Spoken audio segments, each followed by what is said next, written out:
Welcome back, everybody, to Hashtag Griff Sports. I am Joe Retigliano, and I am joined by the Roxanne Hernandez, and we're here to bring you the latest Griff Sports news. Rox? Thanks, Joe.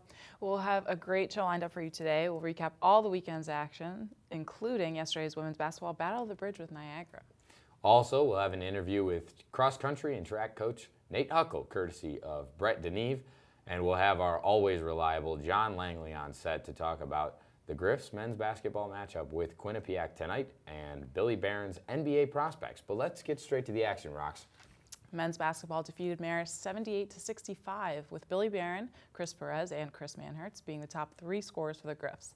Barron had an amazing game with 38 points, 4 rebounds, and 2 assists. Perez followed that with 14 points, 2 assists, and a rebound. And Manhertz cleaned up with 13 points, 9 rebounds, and 1 assist.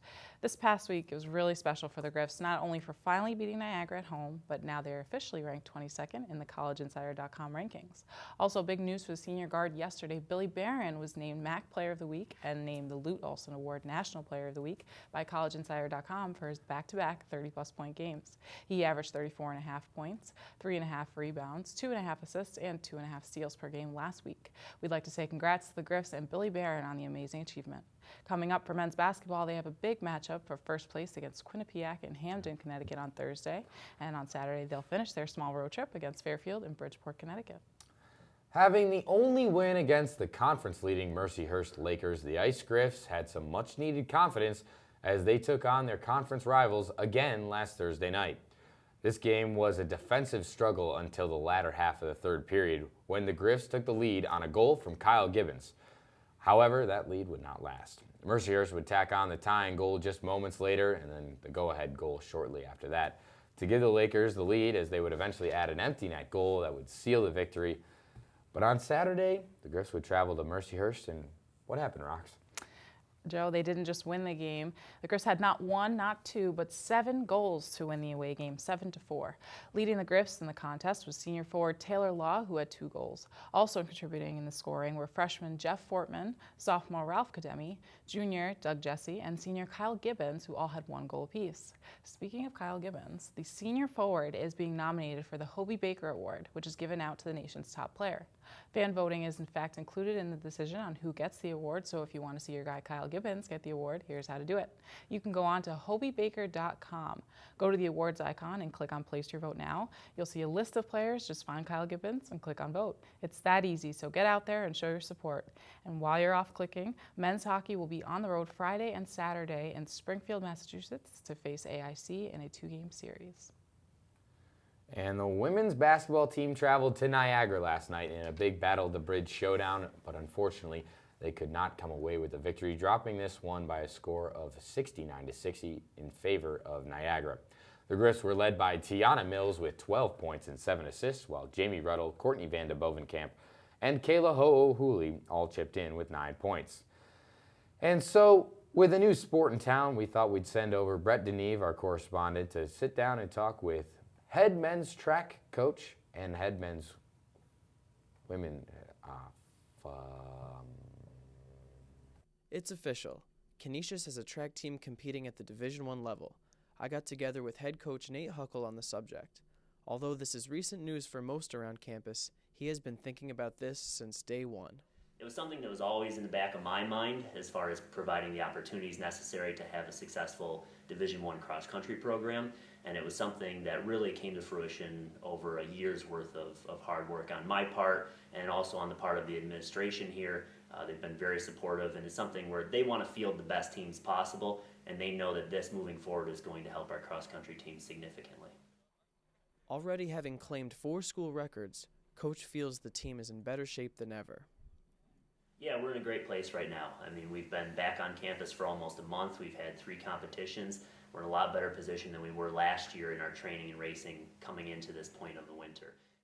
Coach's athletes may be performing beyond his standards, but that does not necessarily mean he has been surprised. Yeah, I think they've exceeded my expectations, but that's not surprising. You know, with like I said, this was a process that I've been pushing towards since I came here, and we've really been working on it for a year now. So the recruits that we've gotten in my time here at Canisius, were under the impression that we were going to add a track program.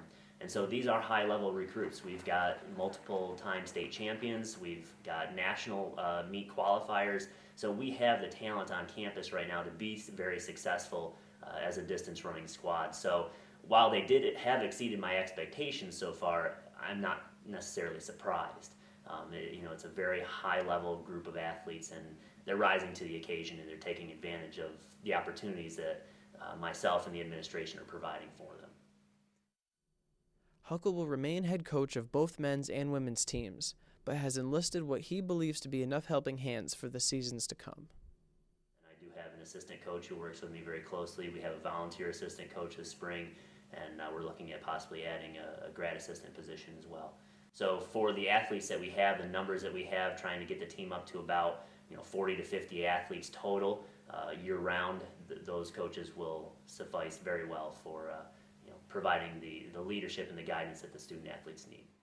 A few slots were still open as Huckle turned to the student population for possible talent.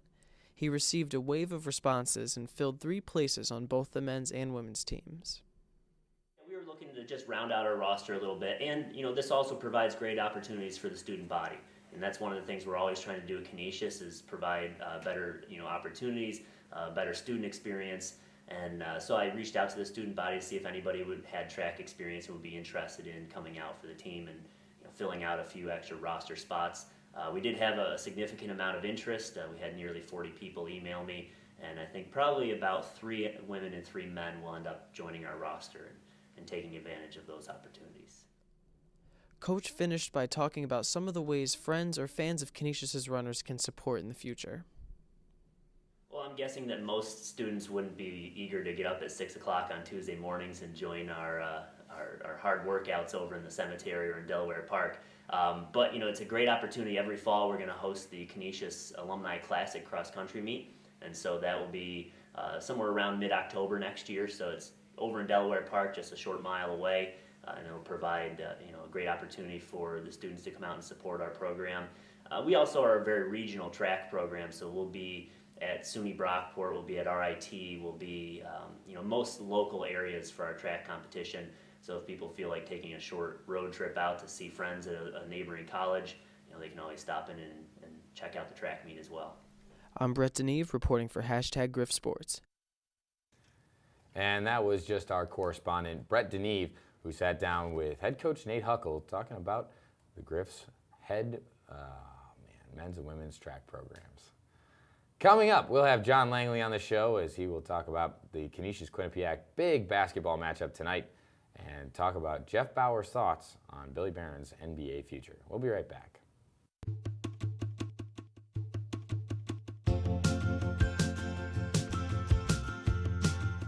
There was one day that we had just done the cardiovascular unit, in class that day.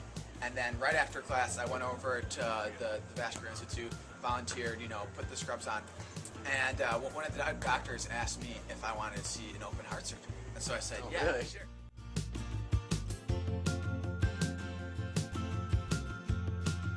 I came into Canisius as obviously as a freshman, not really sure what I wanted to do. I ended up taking a digital media arts class, and that really just kind of jump-started my career. And I think being where we are in the city and in the world with the medical campus that we have here is really an opportunity that I wouldn't have anywhere else. It's more than just academics. Meet different people. Go out and do things. There's so much more to college. It's an experience. I instantly fell in love with doing video work, graphic design. I started pursuing more and more opportunities in the school, whether it was doing admissions videos on the sides. I did a couple videos for alumni relations, the president of the college, and then I actually got noticed last year, and they sent me over to the Philippines to create a feature-length documentary. I lived with the host family while I took classes in Spanish with Spanish professors at the University of Oviedo, and I was a Spaniard for a semester, and it was the best decision I made as a college student.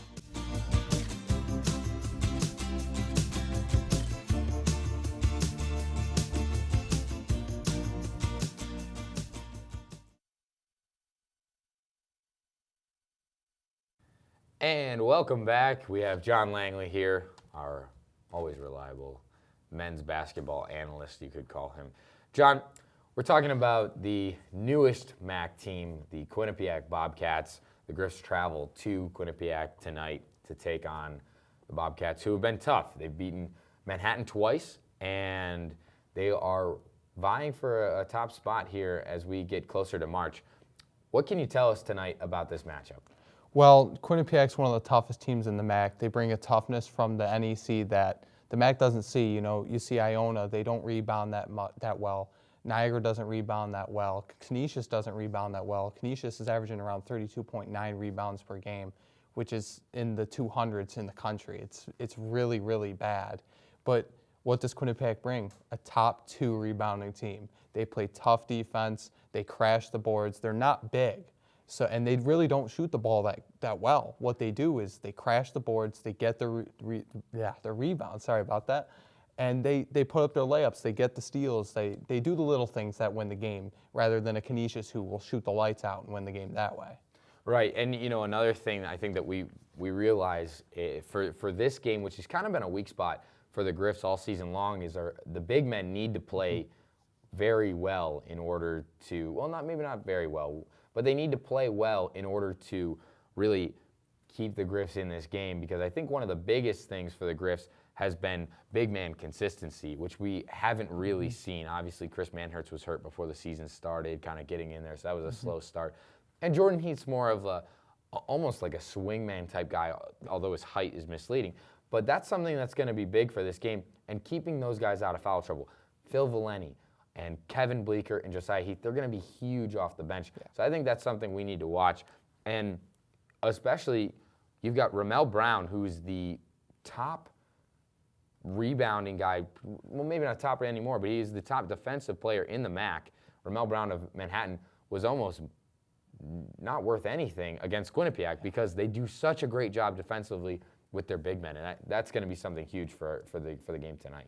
Well, I talked to the coach last night, Tom Moore, and a fun little fact, he actually wanted Chris Manhertz at Quinnipiac, and that is exactly what Quinnipiac has. They have about 3 or 4 Chris Manhertz sitting there. They're not tall. They're about 6'7", 6'8", and as Moore put it, they're not intimidating when you walk into the gym. They're not, look at Chris Manhertz, you're thinking, I can just jump over this guy and out-rebound him, but what they do is they just bully you.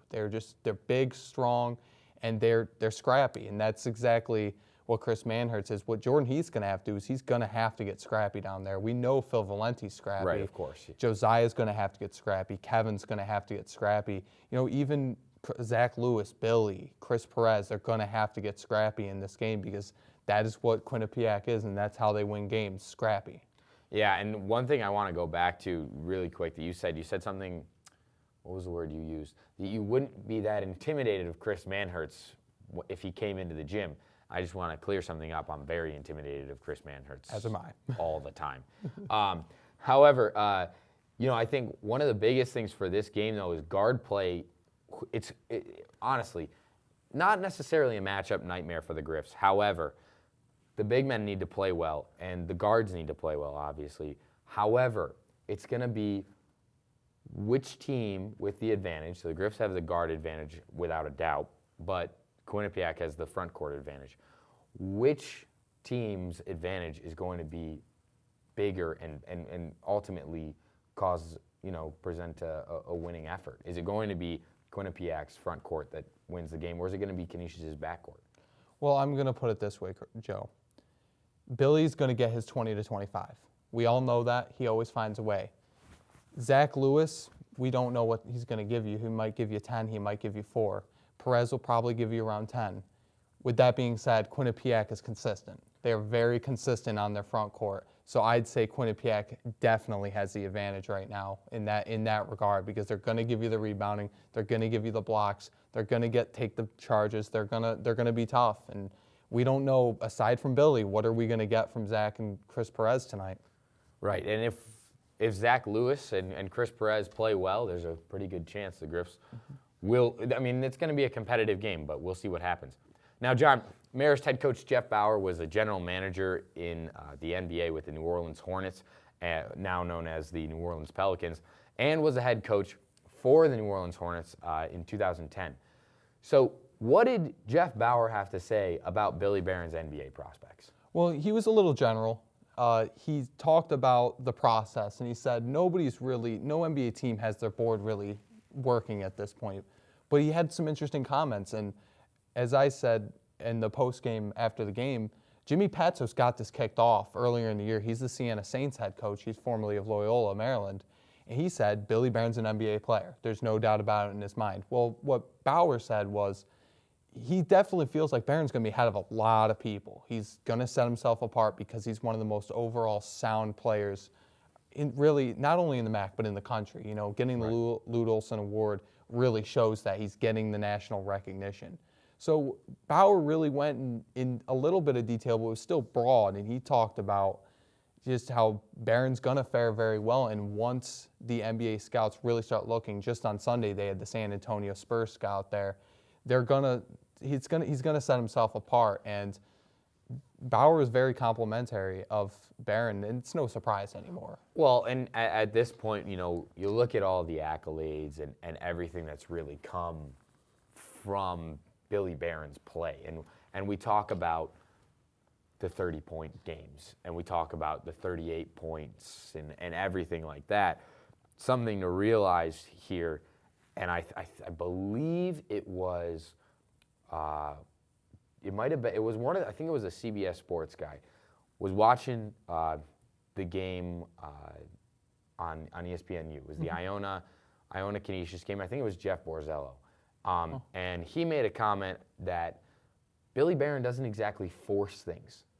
And that's, I think, one of the biggest things that sets Barron apart from all the other scorers. You look at Antoine Mason. Antoine Mason is strictly a scorer. He's a one-trick pony. And also, Mason, there are some shots that I thought he was forcing up that he didn't really look for his teammates. It's clear Billy still looks for his teammates. I think that's something to keep in mind come NBA time, if that be the route he takes. Hopefully it is. Let's talk about power rankings. What do we got this week? Well, Canisius bumped up to #1, and that's really because of Manhattan's loss to Quinnipiac last week.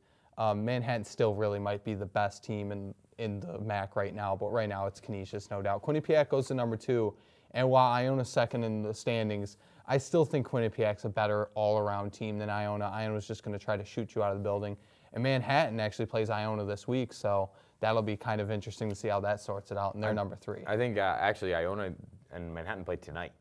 Tonight. Yeah, so it'll be that'll be a big game. What else do we have after that? 5 we've got Rider, and that's because they're the middle of the pack team. They're not great, but they're not bad. Siena comes to 6. They've been really the surprise this year. Jimmy Patsos is doing a fantastic job with that ball club because they really have no business being up at 6 with the talent level, but Patsos is a great coach, let's be honest. Right, and absolutely, and he's definitely my favorite coach to watch.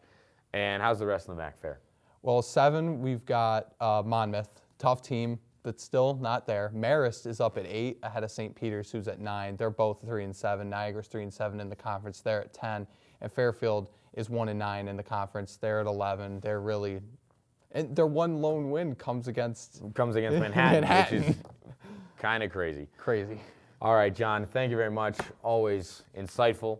And we're going to take a quick break, but when we come back, Roxanne will be back at the desk, and we will talk about the Battle of the Bridge, our top play of the week, and, of course, our Golden Performer of the Week. Stay right there.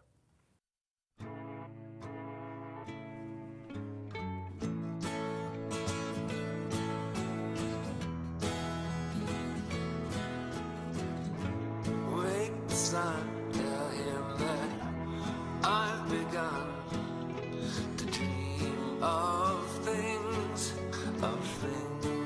to come, and tell the trees not to look for me. I'm going to find some peace of mind. Wake the sun, wake the sun, wake the sun, wake the sun.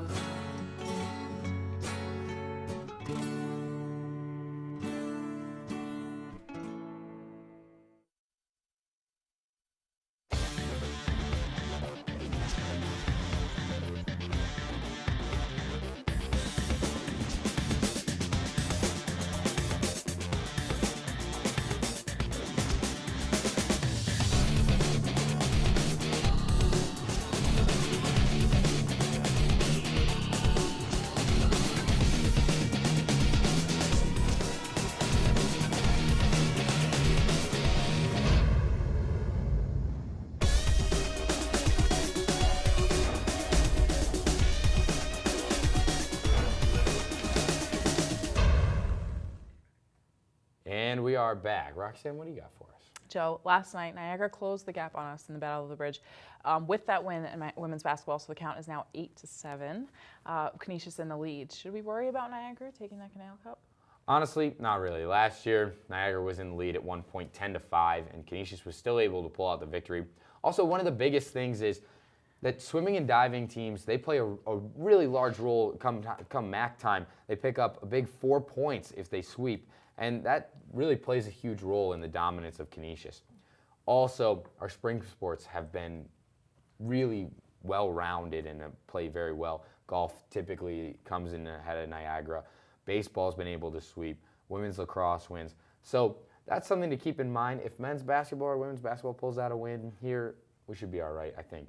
Now, for you as an athlete, when you played for the volleyball team, how big was that when we pull out the victory over Niagara for the Canal Cup? That's so sweet. It's undescribable, honestly. Or I talk about from freshman year to my senior year. Like last week, I said, the deep-rooted rivalry. It's ongoing. It's among everybody, students and student athletes. The only thing better than winning is winning against Niagara. And I think that you can agree, like I said, as a Canisius athlete, it's so sweet. And I'm sure, the student body can say the same. Absolutely. I know that I very much like to keep that cup downstairs at the Kessler Center. Rox, Golden Performer of the Week? No changing of the guard, no pun intended. It's our star guard, Billy Barron, who garnered national attention after his big week in which he averaged 34.5 points, 3.5 rebounds, 2.5 assists, and 2.5 steals per game last week, helping the Griffs to a 2-0 record last week. And our honorable mentions for the week are senior Catherine Phillips of the women's track team set a school record in a 3,000-meter run with a time of 10 minutes and 3 seconds. And freshman Haley Keene set a school record in the 800-meter run with a time of 2 minutes and 22 seconds. And our top play this week, a sweet assist from Chris Perez to Jordan Heath for the flush during this Griffs game on Sunday. Watch it here. And take a look there as Chris Perez gets the ball, throws a nice fake, brings it down the court, and whoop, a little dish there. And let's bring it back one more time. Slow it down for us. And there's Adam Kemp. Ooh, jumps out of his shoes and turns around just in time to see Jordan Heath throw it down. And the hockey team takes on AIC this week. This week, right. Yes, this weekend. And the men's basketball team obviously is playing tonight in Connecticut against Quinnipiac, and then we'll head to play against Fairfield. Also, our men's and women's track teams. Not to forget, they are headed to SUNY Brockport to compete in their 4th meet of the season. So that is about all we have for today. Until next week, I'm Joe Retigliano. She's Roxanne Hernandez, and this is #Griff Sports. See you, everybody.